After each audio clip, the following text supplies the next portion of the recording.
Bonjour à parfait. toutes et à tous, bienvenue dans le podcast La Sueur. Aujourd'hui on s'intéresse à Jorge Masvidal et non pas à Nate Diaz comme on vient de le faire par une superbe imitation.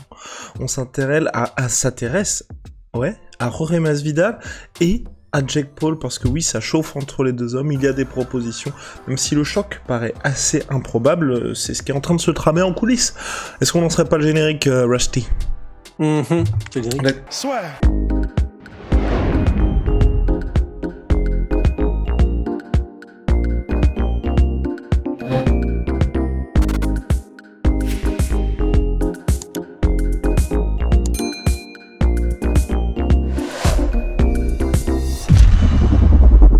Donc, ce qui s'est passé, c'est que Jake Paul, juste après sa victoire majuscule face à Tyron Woodley, enfin majuscule, le KO était majuscule face à Tyron Woodley, il a collab deux personnes, Nathan Diaz et Jorge Masvidal.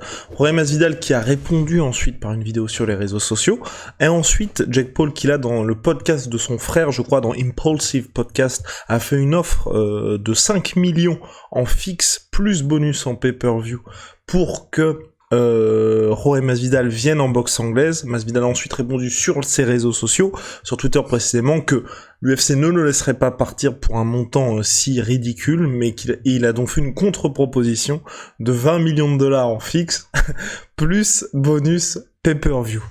Bon, et il a une nouvelle fois, je crois, réitéré son souhait de faire venir Jake Paul à l'UFC. Ouais, et je crois qu'ils ont même rajouté avec son manager, je crois que c'est Malki Kawa, il me semble. Complètement Malki Kawa. Ils ont même rajouté qu'ils voulaient donc 20 millions, parce que 5 millions, avec 5 millions, on peut même pas commencer une conversation. Donc, je sais pas s'ils disaient ça par rapport à eux-mêmes ou l'UFC, parce que par rapport à eux-mêmes, 5 millions en fixe et des bonus en pay-per-view, c'est probablement le quintuple au moins du plus gros salaire qu'il aurait jamais fait. Donc, voilà. Enfin, en tout cas, c'est vrai que si c'était réel, la proposition serait beaucoup plus qu'intéressante. Enfin, clairement, ce serait énorme. Mais effectivement, de toute façon, que ce soit la proposition de Masvidal ou celle de Jake Paul, il y a des grandes chances que ça ne se fasse pas, de toute façon. Mais la dernière de Masvidal, moi je trouve est pas mal. En gros, c'est si la proposition financière de Jake Paul est toujours jugée trop faible par l'UFC, ce serait que Jake Paul signe un contrat d'un seul combat à l'UFC. Et donc, Masvidal n'ait le droit que de boxer dans l'octogone. Dans le cas contraire, il reverserait l'entièreté de son salaire à Jake Paul. Ouais, mais des règles comme ça, un peu mixtes, on n'a jamais vu ça à l'UFC. Ça ne s'est jamais fait. On n'a jamais vu ça. Mais je veux dire, sur le papier, ça pourrait... Enfin, je trouve que c'est un bon compromis entre les deux, tu vois. Ouais, mais alors, c'est possible. Je sais même pas si c'est possible, mais personnellement, si j'étais l'UFC, en tout cas, jamais je fais ça. Parce que si tu fais un précédent comme ça, où tu fais des règles mixtes, mettons que tu gardes des gants de boxe, parce que je pense qu'il a aucun intérêt, Jake Paul, à accepter avec des gants de MMA. Donc, tu prends des gants de boxe, tu fais ça en règle mixte où t'as pas le droit d'aller au sol et c'est stipulé dans le contrat avec Masvidal. Donc, ça veut dire aussi que donc tu gardes les rounds de 3 minutes. Ça fait un précédent, entre guillemets, de n'importe quoi total au niveau des règles établies qu'avait l'UFC. Et donc, ça veut dire qu'une fois que tu as fait ça, en gros, après, il y aura d'autres superstars. Il y aura d'autres superstars qui viendront d'autres milieux, que ce soit YouTube, de l'anglaise ou quoi, qui diront, attendez, vous l'avez fait une fois, on peut très bien le faire. Et tous les fans seront en mode, oui, vous l'avez fait une fois, pourquoi on peut pas le refaire? Et donc, en gros, après, t'as ouvert la boîte de Pandore et c'est le bordel ad vitam aeternam. Honnêtement, est-ce que je serais curieux de voir ça? Oui, mais même personnellement, si j'avais les rênes, jamais je crée un précédent pareil dans ma compagnie à l'UFC. Surtout si c'est l'UFC, en fait. Parce que j'ai envie de dire, si c'est une autre organisation, ça passe, je pense.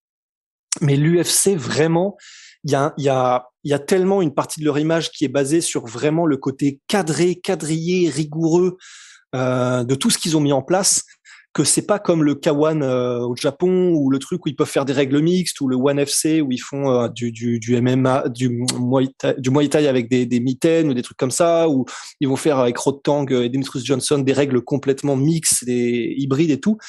Mais d'ailleurs, un combat qui devait avoir lieu le 5 décembre. Hein. On attend, on verra bien où ça en est. Mais oui, mais voilà, en fait, et c'est pour ça. il y a, et particulièrement en Asie, des organisations qui enfin, ça fait un peu partie du folklore, j'ai envie de dire presque, des organisations de MMA en Asie et de sport de combat en général, de vraiment de tout faire et de toucher à tout et d'oser franchir certaines barrières, ce qui n'est pas le cas de l'UFC. L'UFC, ils ont vraiment cette image de marque qui est que tout doit être vraiment cadré et organisé et que rien ne dépasse. Et ça leur ressemblerait tellement pas de faire un truc comme ça que ils le feront jamais au grand jamais, quoi. Donc qui finalement reste pour Jake Paul pour la suite, parce que là Masvidal ça semble mort. Ned Diaz a à nouveau signé un nouveau contrat avec l'organisation, donc selon toute vraisemblance il devrait rester. La Dana White en plus qui a ouvert la porte à la trilogie face à Conor McGregor, donc selon toute vraisemblance on tient le combat de retour pour l'Irlandais. On parle d'Anderson Silva. Mais j'y serais pas opposé, moi, franchement. Moi, je trouve que ce serait bien parce que je pense qu'Anderson Silva a ses chances contre Jake Paul. Et si quelqu'un doit le battre, ça me fera vraiment plaisir que ce soit Anderson Silva. S'il perd, par contre, ça m'embêterait un petit peu, mais peut-être je sais pas. J'ai pas envie de dire moins que pour d'autres adversaires potentiels, dans le sens où Anderson Silva, bon bah là, il a plus de 45 ans, le prime est vraiment loin, donc tu vois, il y aurait clairement cette excuse de l'âge où on peut dire que aujourd'hui Anderson Silva, c'est plus du tout l'athlète qu'il était auparavant. Et puis en cas de victoire, je pense que clairement tout le monde serait ravi. Il a déjà sa victoire sur Chavez, qui est quand même un bien meilleur boxeur que Jake Paul, même si c'est vrai qu'il a tendance à traiter sa carrière un petit peu en dilettante ces derniers temps. Il y a eu un écho assez monstrueux un peu partout. Ensuite, il y a eu cette victoire aussi contre Tito Ortiz, mais là, ça n'avait rien à voir. Hein. C'est juste que, pour Anderson Silva, c'était tranquille. Moi, je trouve que ce serait pas mal pour lui. Moi aussi, mais il y a deux raisons qui me font dire que je sais pas si ça arrivera. C'est que, le premier, déjà, c'est tout simplement que au niveau, tu sais, des jeux un petit peu, de la guerre psychologique entre Dana White et Jake Paul, Dana White lui-même poussait pour que Jake Paul combatte Anderson Silva. Rien que pour ça, je pense que Jake Paul va peut-être pas le faire. Et en plus de ça, c'est vrai qu'il vient de battre Tyron Woodley. Alors, certes, c'était en welterweight, Tyron Woodley a fait sa carrière, mais il a battu un gars qui était champion UFC en 2018, et qui était encore, alors pas dans son prime physique, Tyron Woodley, mais quand même qui est un monstre physique et athlétique encore, et qui sortait tout juste de combats contre les meilleurs à l'UFC.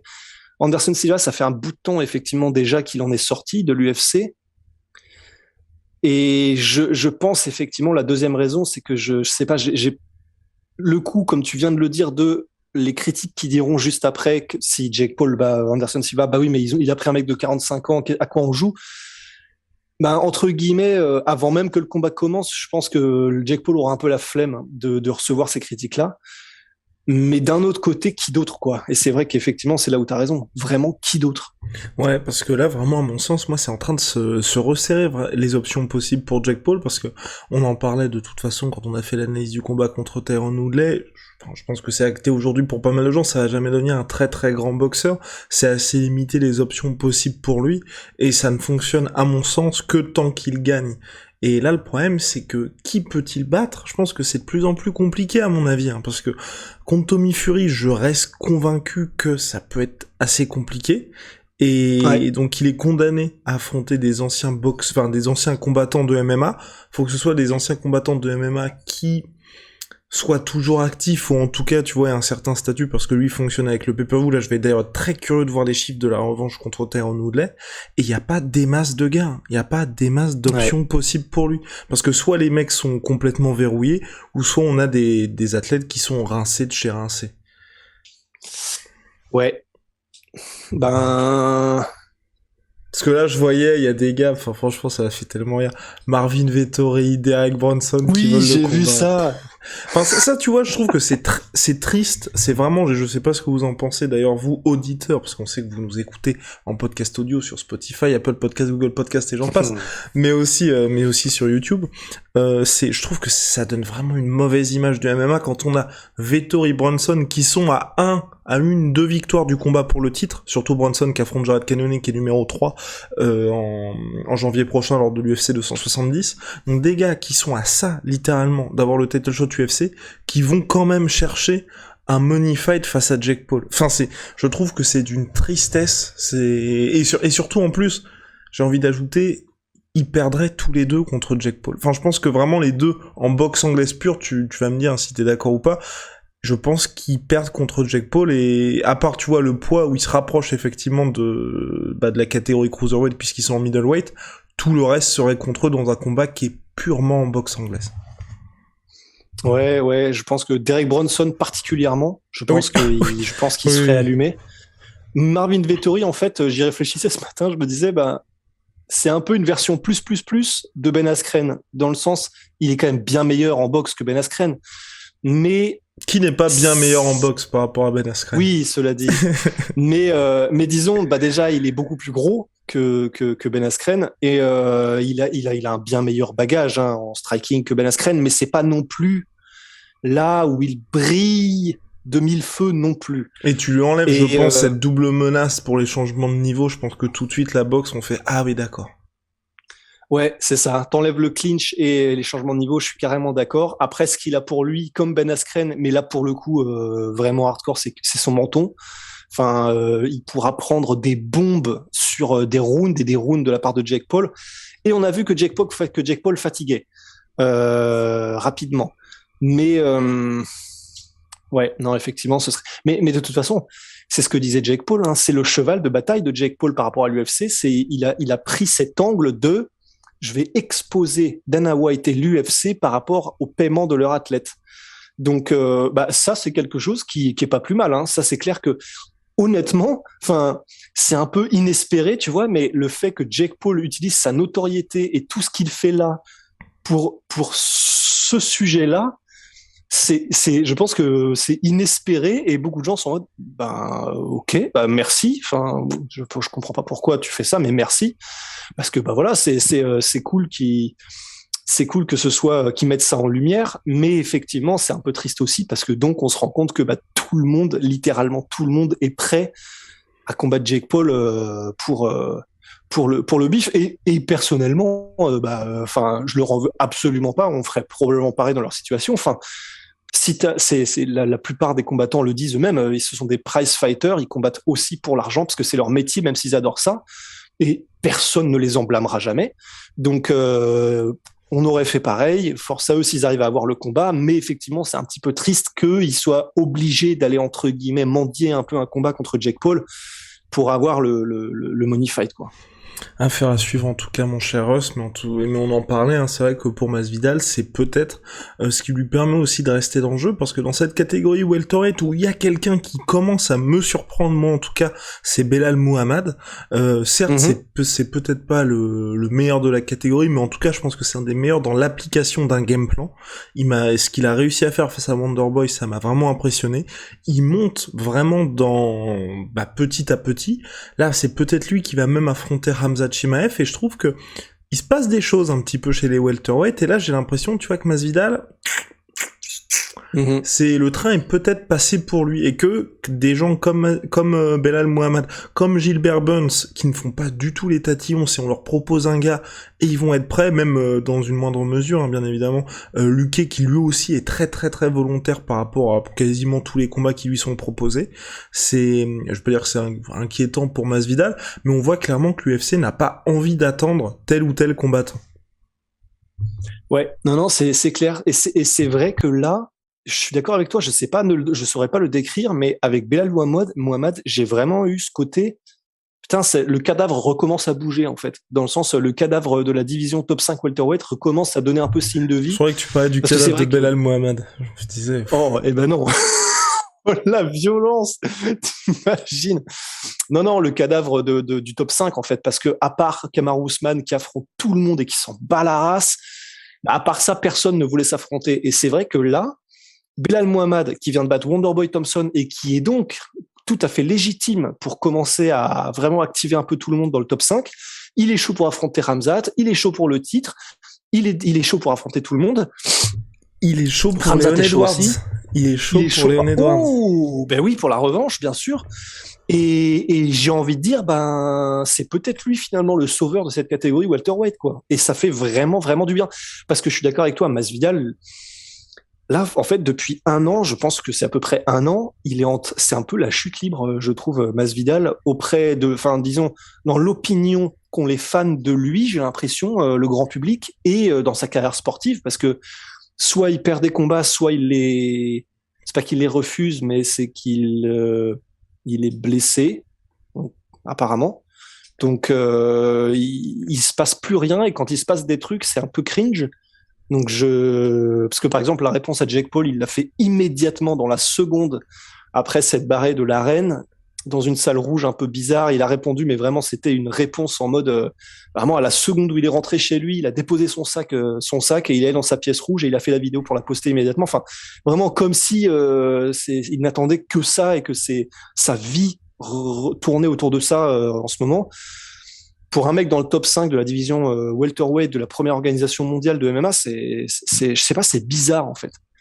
Je vois beaucoup de commentaires, je finirai là-dessus, excuse-moi, mais je vois beaucoup de commentaires qui mettent un peu partout sur YouTube, sur les réseaux sociaux, genre Masvidal est en train de devenir le mec qu'il a toujours détesté avant ça, tu vois. Genre un mec qui est prêt à tout pour juste gagner du bif, mais quitte à se mettre un petit peu en porte-à-faux en termes de sa stature, sa position et tout. Ouais, je sais pas, c'est bizarre Masvidal en ce moment. À suivre en tout cas, Big Rusty, à suivre. Mais en tout cas, Gamebred, n'oublie pas, on t'a à l'œil. On t'a à l'œil, Gamebred. Non, non, rien du tout. Big shout, c'est Ross qui viendra te chercher. Big shout à My Sweet Protein, vous le savez, aujourd'hui, moins 42% sur tous mes protéines avec le code la sueur. Exclusivité la sueur. Puis Venom, sponsor de l'UFC. Sponsor de la sueur, you already know what's up. Allez, see ya, Big Rusty.